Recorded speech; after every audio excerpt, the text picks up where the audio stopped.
Empire.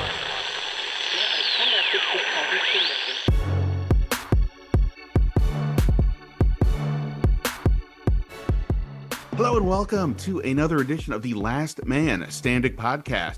Yes, I'm your host, Ben Standig, and I cover the Washington Commanders for The Athletic, which means on this Thursday, I was covering trades. The Commanders made two of them, including sending wide receiver Jahan Dotson to the Philadelphia Eagles in exchange for 3 2025 draft picks.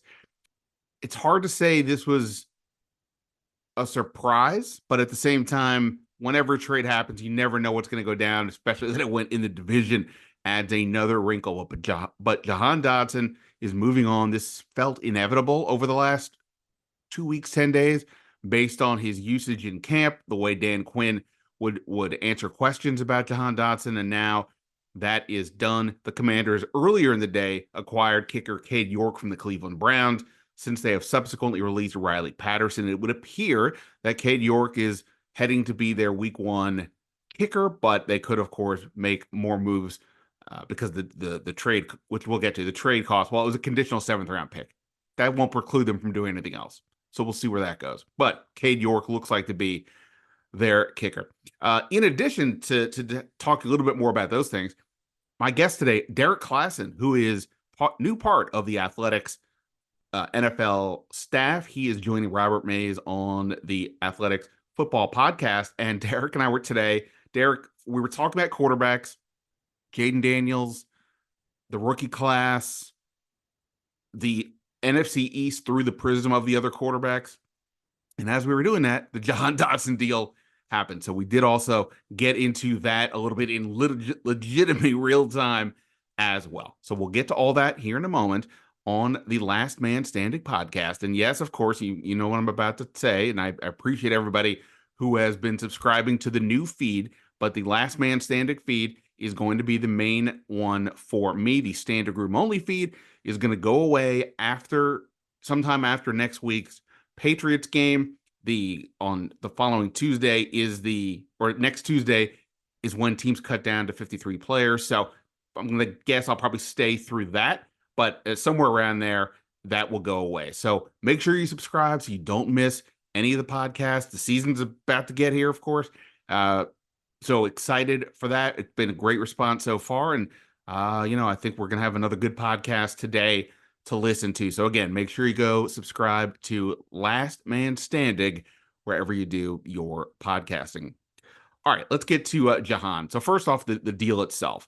Washington trades Dotson and a 5th-round pick next year to the Eagles for a 3rd-rounder next year and 2 7th-round picks. I believe I saw Ian Rappaport say that the Eagles have multiple 3rd-round picks. Washington would get the better of those two. However it plays out, I think it's Philadelphia and Miami are the ones that they have. As for the 7th-round picks, Philly has 4 of those. I believe Washington would get the 2 worst of those options. Let's start though with I guess a little bit of the here and now. This is it's not surprising that Adam Peters made this move. Adam Peters has clearly not been a fan of the roster he inherited. Over 50% of the 2023 group is gone, and that number just keeps going up and up and up. In addition, of course, now 2 of the 4 first-round picks made under the Ron Rivera regime have left the building, and we still don't even know if Jamin Davis is going to stick around, and Emmanuel Forbes' future is shaky as well. So that's a whole other podcast we'll get into at some point, the indictment of what happened over these previous 4 years and how it already was obvious that a lot of the choices made were going to be a big setback for this group, but it gets worse by the minute. So why Dotson? Why does Dotson gone?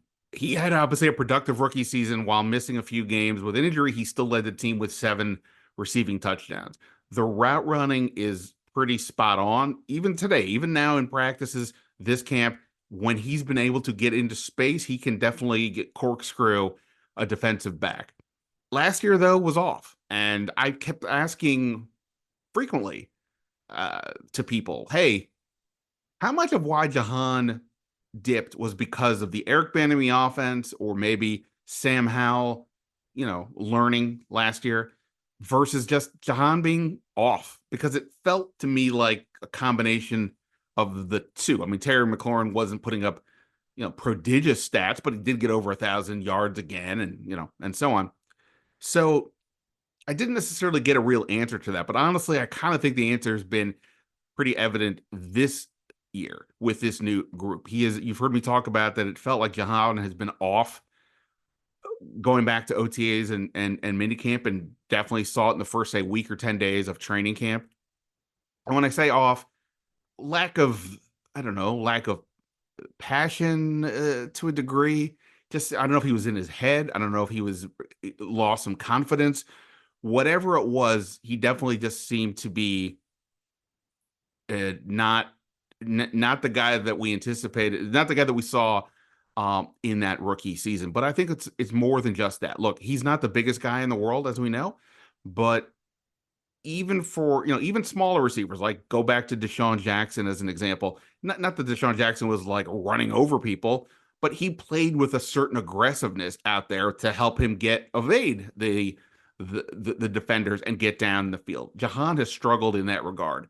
When he's pressed at the line of scrimmage, he's getting taken out too easily. When he's in space and allowed to get off a free jump off the line, that's where he can get going. But it's more than just that. You listen to the way Dan Quinn talks about Dyami Brown. He has mentioned Dyami Brown unprompted several times this camp.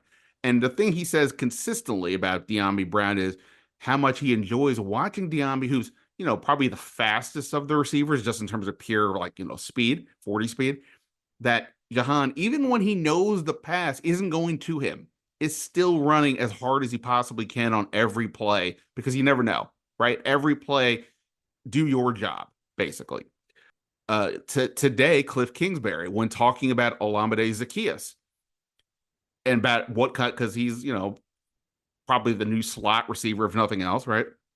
So when asked about Zaccheaus, he said that Zaccheaus is a guy who, and I'm using the wrong word here, but is a guy who's a grinder, a guy who wants this. And that when Dan Quinn is preaching competition, Zaccheaus delivers that, that competitive spirit. And so I just think Jahan just wasn't meshing with what this group wanted. Obviously, the Eagles are a pretty, impressive group. They've already got A.J. Brown and Devontae Smith at receiver. They are a team that's, of course, a real contender. And making this move for them makes sense, right? Jahan Dotson was a recent first-round pick. He can play. He's surely going to see a lot of one-on-one coverage, considering the other weapons that the Eagles have on offense. And so I get why they did it. For Washington, you've heard me use this analogy the last week or so from the movie Miracle, as Kurt Russell said, as to why he wasn't necessarily keeping some of the better players for the training camp for the 1980 U.S. Olympic hockey team. He said, I'm not looking for the best players. I'm looking for the right ones. I think that's what's going on here. I think now that this has happened, I mean, I've already said this before, but I think now that this has happened, I think it's pretty evident that's the deal. They didn't wait around to see if Jahan Dotson was going to turn things around. I think the last group, forget the fact that they drafted him. I think the last group probably says, well, we don't want to give up on this. Adam Peters is showing that he's willing to make some bold moves. If you can get value for a player, you go ahead and make that move. Jahan Dotson has 2 years left on his rookie deal. That, along with his talent, allowed them to get a third-round pick. A third-round pick for next year, when I believe next year is when Peters will be much more aggressive in the draft and free agency, assuming that Jayden Daniels looks the part, because Jayden Daniels will have at least 3 years left on his rookie deal at that point. And that, we can take advantage of that situation from a salary cap perspective to go out and get more pieces. But now you have this extra third-round pick plus the 2 sevenths. Maybe you package that to a deal to move up or to acquire a veteran, or just, maybe even just add more pieces. Whatever it is, I hate saying, as I said before, but I do want to just keep emphasizing it, because it's been something that we've really discussed here a lot on this podcast, and that is almost all the moves that Adam Peters has made since he's arrived are not about 2024. They're about 2025. This is another example of that. And sure, you could say, hey, Jahan's young. He's got 2 years left in his deal. What do you mean trading him away is about the future? Well, look, if they don't see it, then that's exactly what it is. If they keep him for the hope that it works out, right? What does that mean? The second the season starts, basically, his trade value starts to go down because just every time you lose a game, it's going to go down a little bit more. He's not some dynamic number one receiver. He's good, but he's not that guy that teams will just fork over whatever they got, whatever picks they have to make this deal work. So the longer they wait, the less it goes down. And if they're going to view him as, I won't say they're viewing him as the 4th receiver, but not one of the top 3, if that you get the distinction there, then moving him is the right call. And they did that. People have asked me, hey, does this mean they're gonna make a bigger trade? Brandon Ayuk is out there. I saw somebody on Twitter said that there was a fan post on Instagram talking about, I guess now that this deal, the Dotson deal happened, hey, what about Ayuk or something? And that Brandon Ayuk apparently liked it. I could give 2 craps about that. But look, again, there's reasons you can see Adam Peters saying, let's make a deal. He drafted Ayuk in 2019. Ayuk played in college with Jayden Daniels. They're clearly still friends. There's a lot of reasons there. Brandon Ayuk is 2.5 years younger than Terry McLaurin. He is probably a better receiver than Terry McLaurin. No offense to Terry, but just he's been more dynamic, right? Also playing on a better team. So those are reasons. But the reasons to not do it, and why I think I've been saying I don't think they will do anything, is it's not just trading for this guy and giving up picks. You then also have to pay him. And he wants to be paid as one of the top receivers in the league. That's probably north of $30 million. So now you would have to give him a ton of money, having already, with Terry McLaurin already on the books for a ton of money, and Terry probably looking to get a new deal next year. I don't believe in building around receivers in this way. Sign one to a lot of money, draft another couple to go with that, and then that's your group. Not spending all that kind of money at one of, I can't say it's not one of the more important positions, but for the second receiver is definitely way down on the list for me. So I don't see Adam Peters doing any of these things. Again, next year, if Washington is projected to have like a 6.5 win season, I know you can't get the half win, but that's the Vegas line on them. So 6 or 7 wins, that's still probably going to be a top 10 pick. So if you have a top 10 pick and you're in this rebuilding mode as they are, I just don't see why you're trading that away. I get it that Ayuk is a talented player, and he would be, based on his age, he'd be here for the longer haul, but it's just a lot more than that. And I don't see Adam Peters wanting to give up these picks right now. We'll see where they are next offseason. There always seems to be receivers available. I know you can never just assume saying waiting is always the best move. The people who paid attention to the Washington Wizards when they were trying to get Kevin Durant can attest to that.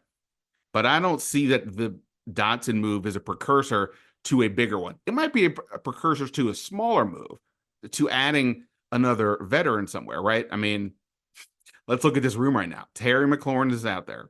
Then you've got Zaccheaus and Dyami Brown. Right now, I would say those are your 3 guys, with Dyami being the outside receiver who can get down the field. Zaccheaus can play in and out, but also, gives you that, that quickness out of the slot.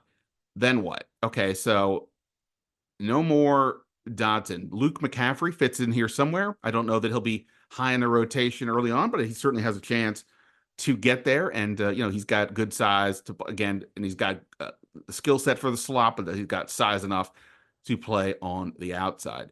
I think part of also why they were willing to do this deal with Dotson is that the depth behind the ones I just mentioned, again, I'm not saying this is Art Monk, Gary Clark, and Ricky Sanders, but I am saying that I think they see the usefulness of some of these guys. Byron Pringle, I feel much better about his chances of making the team now, both as a return threat, but also a receiver. He's a veteran receiver. He's got speed. Our guy, Randy Mueller, two-time former NFL general manager, did the Athletics free agent rankings last year, and he had Pringle on the list. It was only the top 150, and I think it was like closer to 100 than it was 150. I thought that was maybe a little aggressive, but the point is Byron Pringle can play, and I think he could help. Is this good news for Bryson Tremaine? it can't hurt. Again, if just in terms of the formal making the team, they still need size at that spot. You have Martavis Bryant as well. We'll see if they think he's able to show enough before they have to make cuts. I just can't comprehend that that's the case. But would he be willing to go on the practice squad? He was with Dallas last year, so that might be a way to get a little more depth. Jamison Crowder could be in the mix. Kaz Allen, clearly they want to try to find a way to get him on the roster to help at receiver, help at running back, returner, whatever. Maybe he slips in.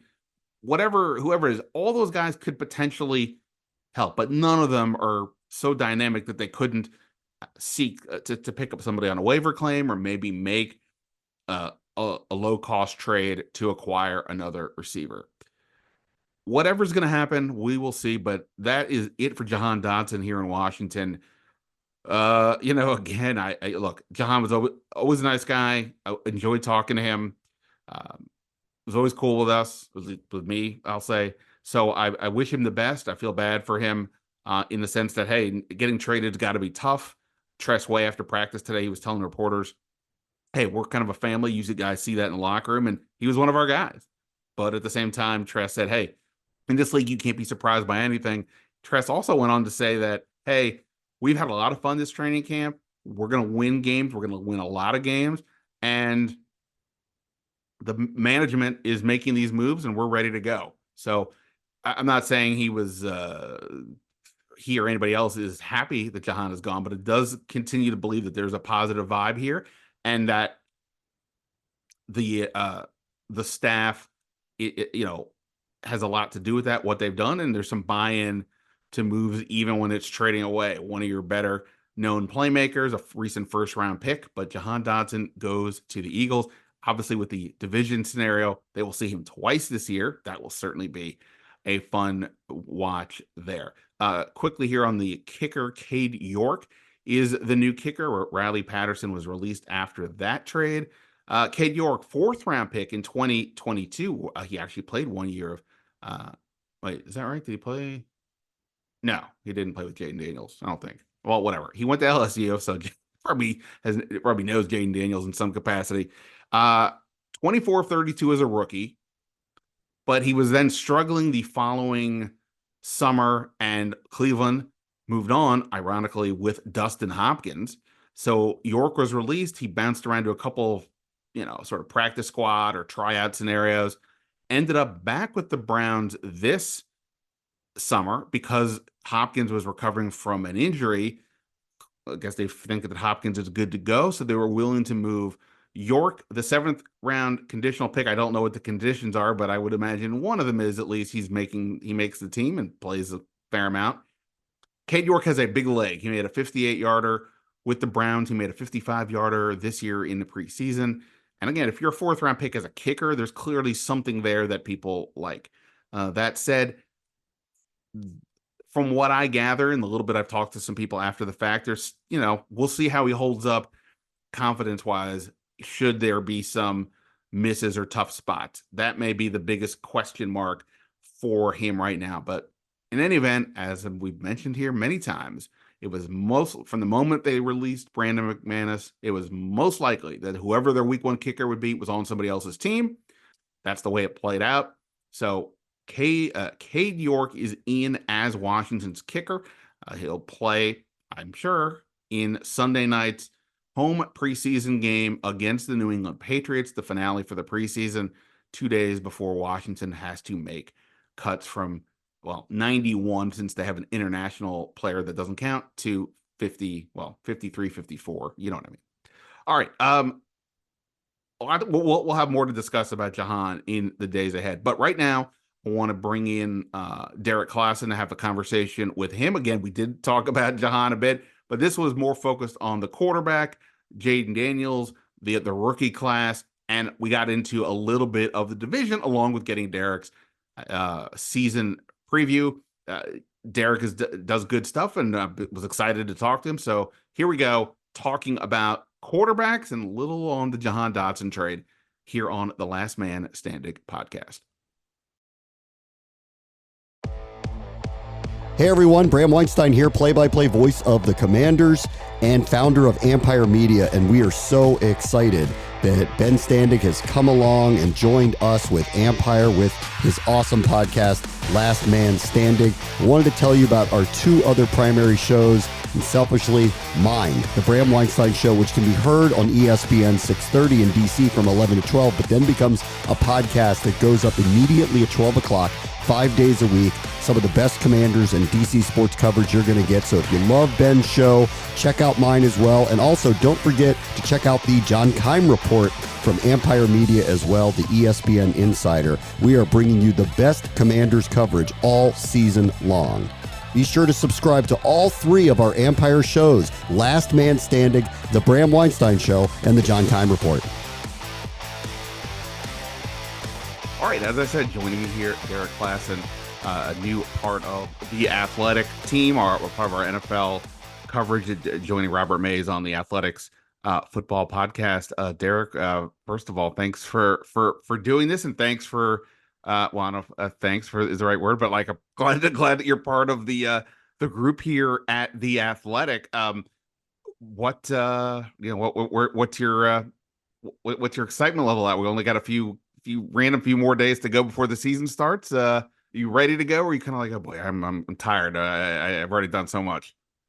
No, I'm very excited. I mean, up until the preseason, I'm not all that excited. And I'm like, man, I want to stretch out my summer as long as possible. But then once we get to the preseason, it's like, all right, let's simulate 3 weeks and let's just get to the regular season as fast as possible. So I'm kind of in that mode now. So I was looking at your bio. You previously were with the 33rd team, and obviously I know you've done a lot of good stuff. But look, quarterbacks. I think people like quarterbacks, but quarterback for you is sounds like is more of your place, and obviously that's good for this team because of Jayden Daniels. But I guess just for some background for everybody, this may sound stupid, but why quarterbacks? What kind of excites you when you're watching that position? Yeah, so for me, I started to do some work just for free, like in high school, like when I was 14, 15, just watching football and stuff. And just the more I got into it, the more I realized my favorite part about football was that it feels every play is a puzzle that you kind of have to unlock and especially if you're the quarterback. And so that was kind of what drew it to me. It's like, okay, the quarterback has to do the most problem solving all the time on every single snap. And it was just fascinating. And watching some of the guys who could do that at a really high level and make some of the most difficult throws in muddy pockets while you're also trying to do these algebraic equations, basically, with 280-pound men trying to kill you. I just thought it was such a fascinating dichotomy of skills that you need to have to really play it at a high level. So that's why it always kind of fascinated me. It's typically said, the least of like the main sports in this country, that hitting a baseball is the hardest thing. And I get it, right? 95 mile an hour, you don't know where it's coming in and what angle and all these things. Or it may not be 95, it might have a look like it's going to be. And it's fair. But like, you are by yourself, you only have to worry about you and then the guy throwing you the ball, basically. Obviously, there's players on base in the defense, but in theory.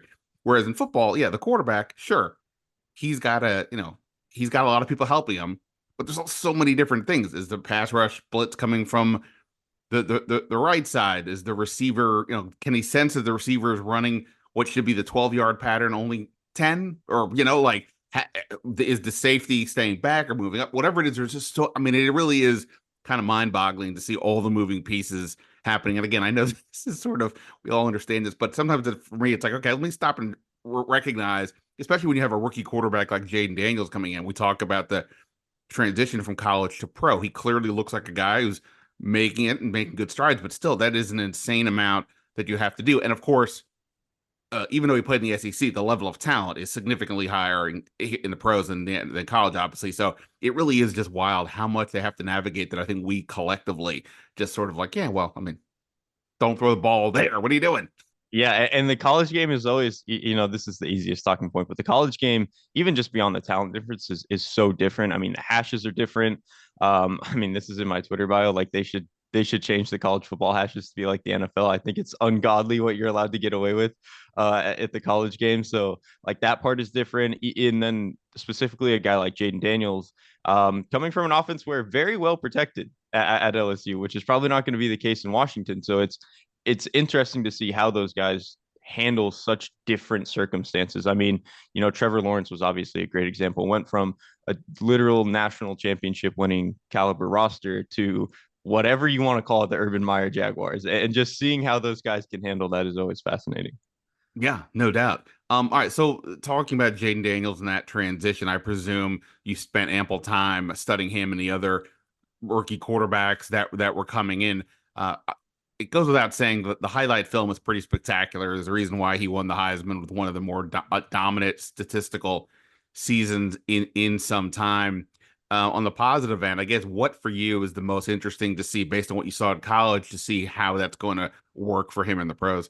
I would say my biggest question mark, or like you said, thing I really want to see is how he handles the pocket, especially, there's obviously going to be cases where the pocket gets a little muddy and he's able to escape and go make a play there. And I think that's absolutely going to be on the table. I'm more curious to see what he can look like as a passer when things get a little bit muddy in the pocket, because one, we just didn't see it a lot at LSU, right? Like he had two tackles who are probably going to go top 20 in next year's draft. And then obviously a handful of receivers who, even if he thought he was going to be hot, he could just go throw a slot fade to Brian Thomas. Cool. Like you don't have to really think about it. Right. So I'm just curious to see how he's able to manage the pocket, keep his eyes down the field, really throw with bodies around him. Cause that was always kind of my concern with him is I thought he was really good from clean pockets if he was just going 1 to 2 to 3 processing, getting to a check down if he needed to. And then he was really good, like I said, if he got pressure and then could leave the pocket. But in the NFL, the reality is you're just going to have to make 6, 7, 8, 9 throws a game from muddied pockets with a defensive tackle in your face or a free rusher about to hit you. And so that's the area of the game that I would keep my closest eye on for at least like the first month and a half of the season to see where he's at. Sure. Obviously, training camp and preseason does not perfectly simulate the real game. I will say that just watching him and then listening to, Dan Quinn and Cliff Kingsbury and talking to other people, it seems like they're really buying into his decision making. He really, he only had one interception like in practices. He had two in the joint practice with the Dolphins. Sorry, the second joint with the Dolphins. But I would argue both of those were the receiver's fault, like deflections and Terry McLaurin slipped on one route. He's been good at that. The ball accuracy down the field has been really good. But you're right. The one thing you can't completely simulate here is going to be the pressure because obviously in practice you're not touching the guy and he hasn't thrown the ball a ton in these preseason games. It's been a lot of quick stuff because they're not trying to show too much. So that has led to like one of the bigger questions is how is he going to handle the pressure and his sack to pressure rate or pressure to sack ratio. I always get that one backwards. His pressure to sack ratio was pretty high, and I know that some people point out like the number that it was like over 20 is historically a number that does not improve. Like if that's where you are in college, it's not going to improve a lot in the pros. There's some exceptions. I think Joe Burrow's on that list, but no, regardless, that's typically something to watch for sure. And we, like you said, we may not know in that regard. What do you make of that? I guess sort of that stat in general, and because of how Jayden is, we was constantly on the move. I don't know. Maybe some of the sacks were sort of not that big of a deal, but they're going to count as a sack anyway. What would you kind of make of that aspect? So I am kind of the belief that if you have that problem, you probably are always going to have that problem. What I will say is that it's not always necessarily a bad thing because I think obviously the implication is that if you're getting a lot of, pressure to sack, you're just holding the ball a really long time. That can be good though. Like remember rookie Deshaun Watson held the ball a lot, got sacked a ton. Okay, he was also one of the most explosive passers in the league. Caleb Williams is obviously supposed to be like this. Cam Newton was like this.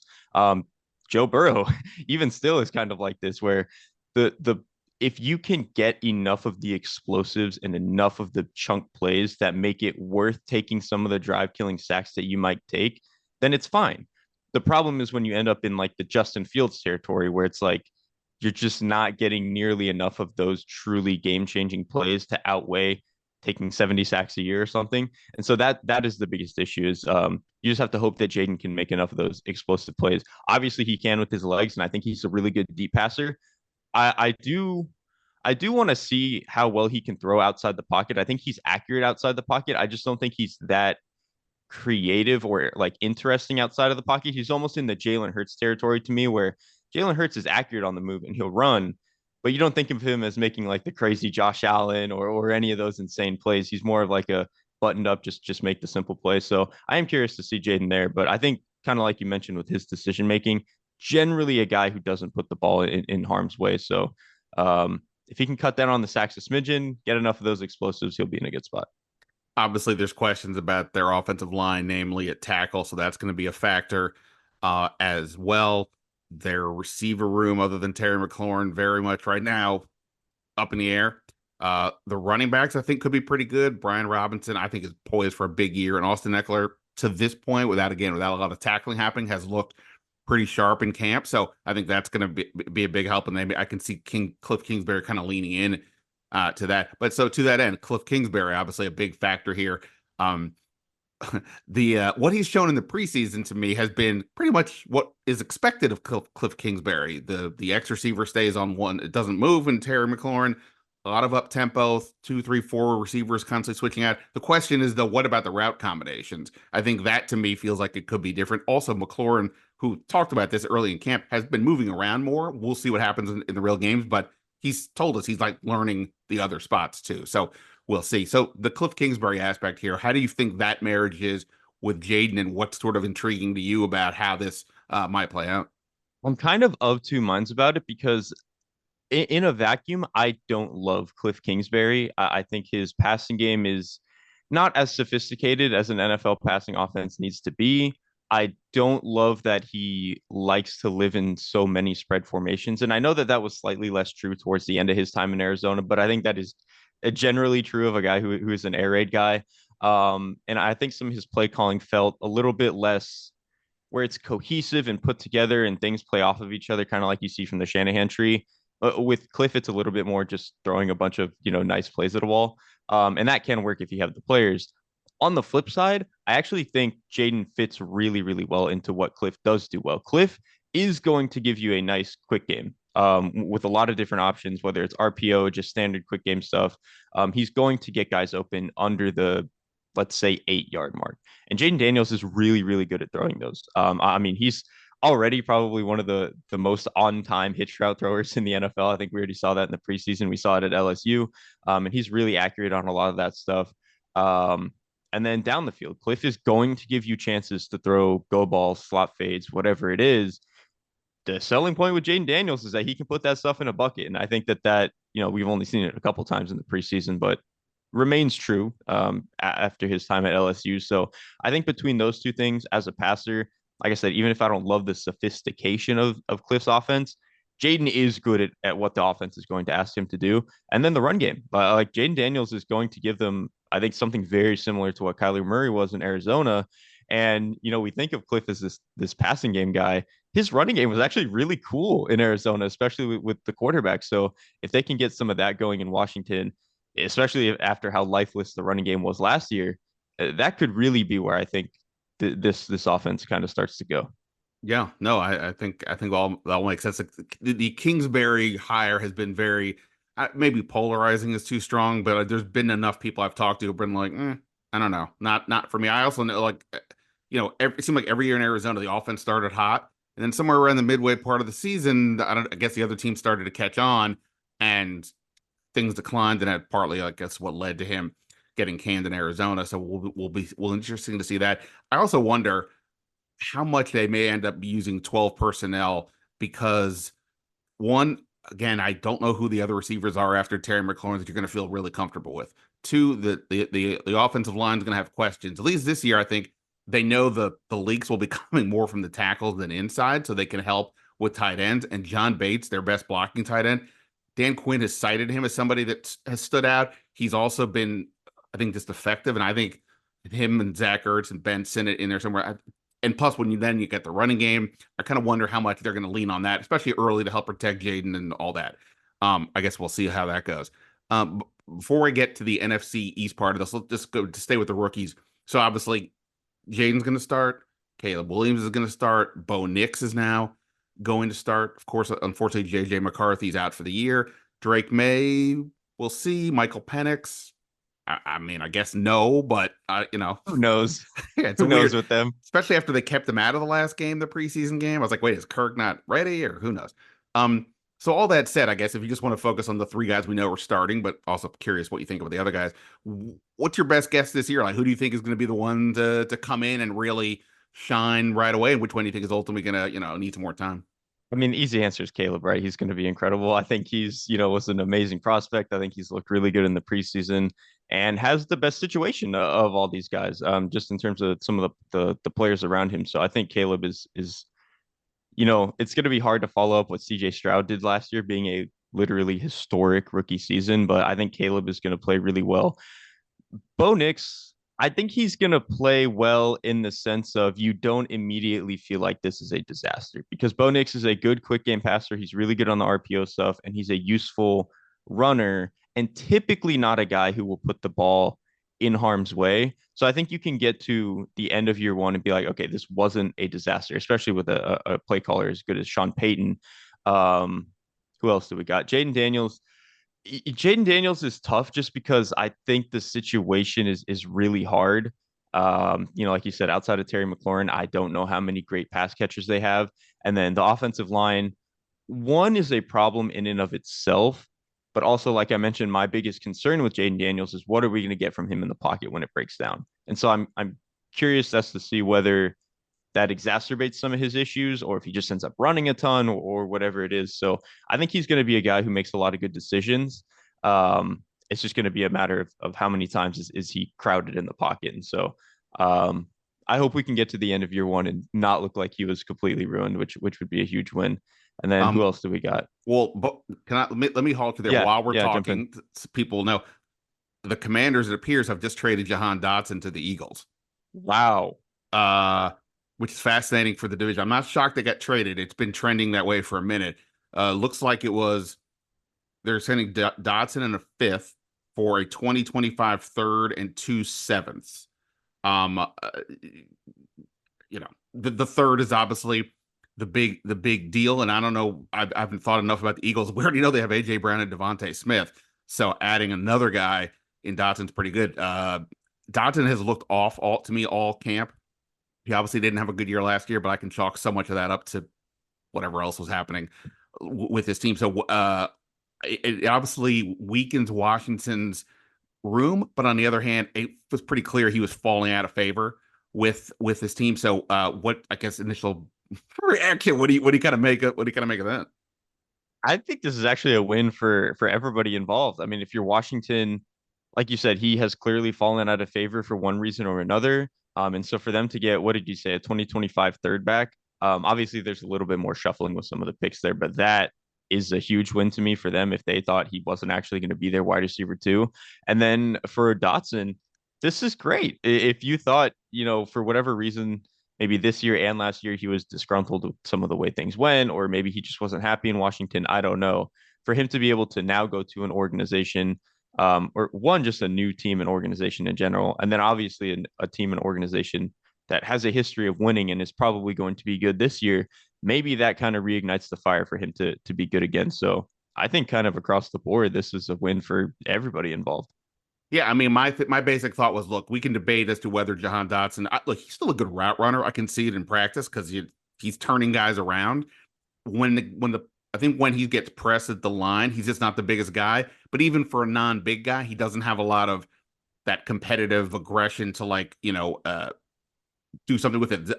Olamide Zaccheaus, who's even shorter than him, he does have that. He has that fight in him. Again, I'm not saying he's going to be a stellar number two, and I would imagine Zaccheaus and De'Ami Brown are now we can skip the numbers, but the other two guys will probably be out there with McLaurin the most. But yeah, it just felt like Jahan just didn't mesh with what they're doing. And I've said before several times, we've asked Dan Quinn often about, hey, how's it going with Jamin Davis? Clearly a former first round pick who, there's questions, even though he may not even make the team, in my view. Every time they talk about Jamin Davis, hey, he's working hard. He's not balking at this position switch. Cool. Emmanuel Forbes coming off a rough rookie year. Same deal. Emmanuel's doing all the things we ask. He put on weight, all that. When I asked you about Jahan the other day, because they played the most reps of any receiver in the first game, Dan Quinn was like, yeah, we're having a competition. And subsequently, it's been that. And plus, he keeps saying Zaccheaus' name first. So, yeah, not surprising. But nonetheless, a pretty big deal. Just out of curiosity, what do you make of it for the? So you're talking about it for the Eagles. I mean, how does that fit exactly? They've got. I'm not. Am I missing somebody? Who was their third guy? Well, so it's funny you say that. On our division preview shows with Robert, we've been doing a like irresponsible prediction at the end for every team, like for a player of every team. And mine was that Johnny Wilson is going to be their wide receiver 3 by the end of the year. And now with Jahan Dotson, I don't know if that's going to be the case. But I think to me, he was probably their best guy. I know they also have, I think like Britton Covey, uh, who I don't know if he was actually going to end up playing that many reps, but so I think it was going to end up being Johnny Wilson. But now maybe with Jahan Dotson in there, it's thrown a wrench in it. They might just play both because obviously Jahan Dotson and Johnny Wilson might be the two most different body types at the position in the NFL. So they might not really step on each other's toes in that sense. Right. It's also interesting this the in division trade, right? Because I remember, that Uh, it's one of those things like you always say it's not going to happen, but at some point you're like, well, what are you going to do? I mean, like it's one thing if it's a quarterback. No, nobody's doing that for the most part. Although the Eagles sent Donovan McNabb here and that didn't work out. Um, but for the most part, that doesn't. Well, I should say, didn't work out for Washington. Um, but yeah, for the most part. But on the other hand, it's like you got 53 players. Like, what are you going to do if Jahan Dotson turns out to be a legit, 60 plus catch guy a year? Well, okay, we'll look back on it and say this isn't a thing. But right now, Adam Peters is he didn't draft him. That's how it's been going with a lot of their guys. They have moved on a lot from this guys off this roster, and I don't even know how many are going to be left from just last year. Not to mention their draft picks. That's now 2 first-round picks under Ron Rivera gone, and Jamin Davis. I haven't had him on my 53 yet. I might by the end, but I think he's very much on the bubble, depending on what else they do. So really fascinating. To see this unfold. I guess just quickly here, because I'm pretty sure I'm gonna have to go write something here. But in terms of the rest of the division, I was gonna ask you to kind of go through some of the other quarterbacks here. When you look at Philly and you look at Dallas and you look at the Giants, I imagine on some level that's probably the hierarchy that you have in terms of the teams. Maybe you have Dallas ahead or whatever. But which of the quarterback situations there is the most like I get Daniel Jones is viewed as the worst, but the Giants' expectations aren't high. The Eagles are being viewed as a Super Bowl contender, and yet the relationship between Jalen Hurts and Nick Sirianni completely seemed to, screw them and send them tumbling as the year went on. And then, of course, Dak is holding out for a contract, or not holding out. Sorry, he's not holding out, but there's this contract situation looming. Which for you is the one that's like, boy, this is the quarterback scenario I'm most interested in, I guess you could say, in that big picture regard. Okay. Like you mentioned, I would say the one that is most fascinating to me is the Eagles and Jalen Hurts because with Dak, I kind of just assume that he's going to play well regardless, and whether they end up paying him at the end of the year, that ends up being the question. But to me, it's like Dak is going to play like a quarterback who deserves to be paid. So I'll put that out of my mind. I'll leave Jerry Jones to whatever he's going to do. The Eagles is more interesting to me because the Jalen Hurts is going from an offense that did a lot of RPOs, a lot of pre-snaps reads, a lot of kind of a relatively simple passing offense. Now, and he had Jason Kelce at center who was helping or really doing all of the protection stuff for him. Now he's going into a more sophisticated, NFL style passing offense with Kellen Moore, and he doesn't have Jason Kelce there to help him with the protections. That is going to be on Hurts's plate now, and maybe he'll split the burden with Cam Jurgens. But even then, Jurgens is a young player, and I can't imagine this is going to be as buttoned up as it was with Jason Kelce. So I think there is so much pressure now and so much of a different level of responsibility on Hurts in this new offense that I'm just fascinated to see what level they can get this to because obviously the skill talent is just mind boggling and the offensive line is still good. Just so many questions about how it's actually going to function. Yeah, no doubt. By the way, the tush push, whatever we're going to say that obviously the Eagles are the team that has figured it out the most. I kind of was like, oh, come on, this is a ridiculous play. But then you see other teams try and it's not working. But now Kelce is gone. Is that going to be? I guess I don't know if we know, but like, is that going to be a play they actually can execute as well? I would think so because I think Kelce really is the one that makes this go. I mean, he was such a sacrificial lamb in that sense with just what he was willing to do to his body 3 times a game or whatever to make that play work. And not to say that Cam Jurgens doesn't have the potential to be that, but I would imagine at least year one he's not going to be on that level. So yeah, I would imagine this is they're going to lose that little bit of an edge with that play, I would say. All right, last question, and I really appreciate it. Like I said, we're having to scramble here a little bit, at least I am. In terms of Washington, so Jayden Daniels is obviously getting the big attention. We've talked a bit about the offense. Like for me, I'm not like the Vegas over under 6.5. I've been saying I would go under, not because I think they'll be terrible, just because there's still a bunch of holes with this team, cornerback, offensive line. It's a rookie quarterback. Everything is different, the coaching staff and everything. And for me, I think it's just a matter of be competitive each game, make the other team have to beat you, not just like walk in and the game's over. And then for Jayden Daniels to look the part, whether that, I mean, the part does not necessarily mean he plays like CJ Stroud last year, but just you can see where this is going, and that gives him a lot of options going forward for you, whether it's that or anything else. What else are you kind of want to see with Washington, and what ultimately do you think is going to be their record this year? It's pretty much what you mentioned. Just get to the end of the year and make it seem like there is hope for Jayden Daniels because I I don't want to be on a Commanders podcast and say how poorly this could go, but I do think there is some disaster potential with the Sure. offensive line and only having one great receiver. Maybe not quite as bad as Carolina last year because Terry McLaurin kind of immediately makes you better than that. But there is some disaster potential. So if we can get to the end of the year and we're not in that disaster zone with Jayden Daniels, and he really looks like he can show some level of growth in the pocket management stuff, I think that alone is a win because even with the defense, they brought in so many veterans and so many older pieces that I think they're kind of just doing band-aid solutions right now, which is again fine for this, maybe 1-2 year window. But in terms of like young guys, I'm not really worried. To me, it's just what can you get from Jayden Daniels? Lastly, big picture Super Bowl. There's nothing sillier than this, but what the hell? Let's just do it anyway. What's your forecast for the league? Well, who do you got at this point? Does your two teams you would feel best put in the big game? Yeah, I'm gonna be bold and say Patrick Mahomes for the Yeah. AFC. I'm gonna go on a limb there. The NFC is a little bit tougher. I'll say definitely somebody from the NFC North. I'm torn on if it's going to be the Packers or the Lions. I think they're both really good teams. I think the ceiling for the Packers is a little bit higher, but I think the Lions are like guaranteed 12-win team. So that's where I would get tough. We I assume you were on the same survey at the Athletic just today. We were given a bunch of questions that they want us to answer, season prediction, things like that. And my Super Bowl prediction, and admittedly, I didn't break down every stat or every thought, but was Chiefs Packers.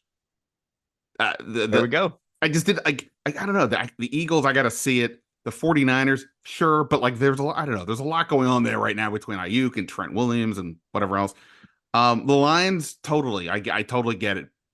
Something about, I don't know, Matt LaFleur, he just seems to get a lot out of his team. And if Jordan Love is what we saw at the second half of last year keeps going, boy, I think that could be pretty good. So yeah, I like where your head's at.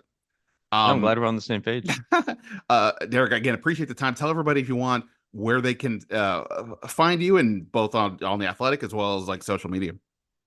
Yeah, so with the Athletic, I'm on the Athletic Football Show at least twice a week, sometimes three, with these division previews. We're trying to cram them in before the season gets going. And then otherwise, you can find me on Twitter at QB Class with a K. Awesome, man. Definitely appreciate it. Look forward to having you back on the podcast during the season. We see where Jayden Daniels is at that point, and listening to you and Robert on the big podcast. Thanks a lot. Thanks for having me. All right.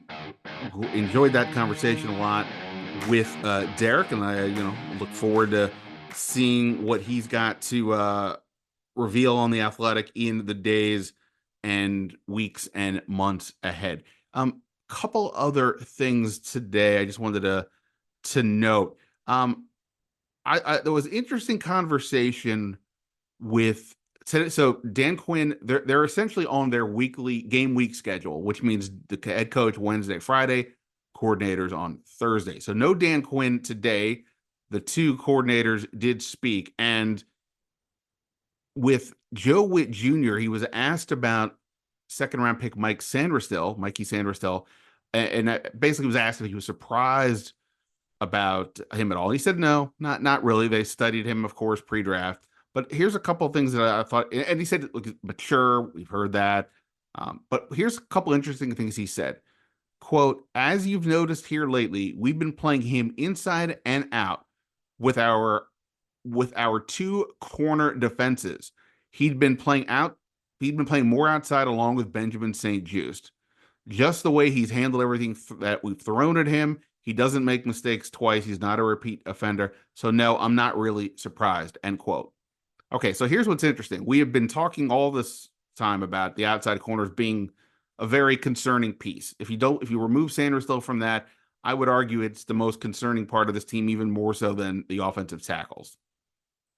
Okay, that said, Sainristil, it almost felt premature to say he's the best corner because he still hasn't played a game, but it seems like it's tracking in that way. He's not a big corner, of course, but he's smart, he plays tough. And so for Witt to say that he's been playing more on the outside along with St-Juste seems to me to be the first indication of how Washington may handle their rotation. Now, I don't know how often they're going to have only two receivers on the field, but at the same time, while there's more questions at corner, I think the safety room feels like there's a little more pieces to work with. Obviously, Jeremy Chin and Quan Martin look like they're the starters. What the rotation is exactly after that is to be determined, but between Percy Butler, between Dominic Hampton, who's still getting some reps at linebacker, I think Tyler Owens is making his team. I didn't mention this earlier because I'm bad at promoting myself, but I have a new story up on Tyler Owens up on The Athletic. Crazy, freaky athlete, but get into the level, to the degree, the urban legendy aspect of his athletic gifts. He caught a bird in midair. He's also has some interesting views, let's say, of the world around us, or the universe. So you can check that out on The Athletic. But anyway, he has been, especially on special teams, he's been lighting guys up. I kind of think he's making this team somewhere. Is there a world where Jeremy Reeves plays more at safety? I don't know. My point is that they may have more options at safety, so going three safeties won't necessarily be crazy. If they're Mike Davis to me has just been kind of in camp, and Forbes has made strides, but we'll see what happens when he gets out there, because obviously the level of play from practice to the games last year proved to be pretty significant. But he's improved, I would say. And Quinn thought last week in the Miami week was Forbes' best week of the summer. So Sainristil, forget that he's just the starting slot. He may actually be the starting outside corner. St-Juste the other seems conceivable, to say the least. Again, the question for me would just be, he's again not a big corner. How's that going to work against certain receivers in this league?